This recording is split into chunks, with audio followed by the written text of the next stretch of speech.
How to fix TikTok app freezing. Hi everybody, welcome back to our channel. So here's what you need to do in order to fix your TikTok app freezing. First of all, you might want to go to settings on your device. There, simply want to make sure to go ahead and look for network and internet, which is at the very top. And you want to make sure to reconnect to Wi-Fi or maybe cellular data. That should also definitely help you out. Next, you want to go to the app section and make sure to tap on TikTok and go to storage and cache. So simply tap on clear cache. If you know your credential, you could also clear data as well.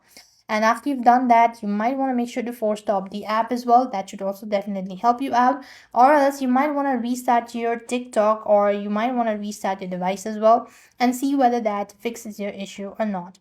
If nothing works out, then what you want to do is just go to your app store, check for an update. And if it is actually completely updated, then you might want to uninstall it and see whether that will be able to fix or not.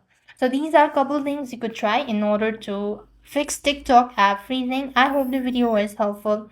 Make sure to like, share and subscribe. Thank you for watching. See you in the next video.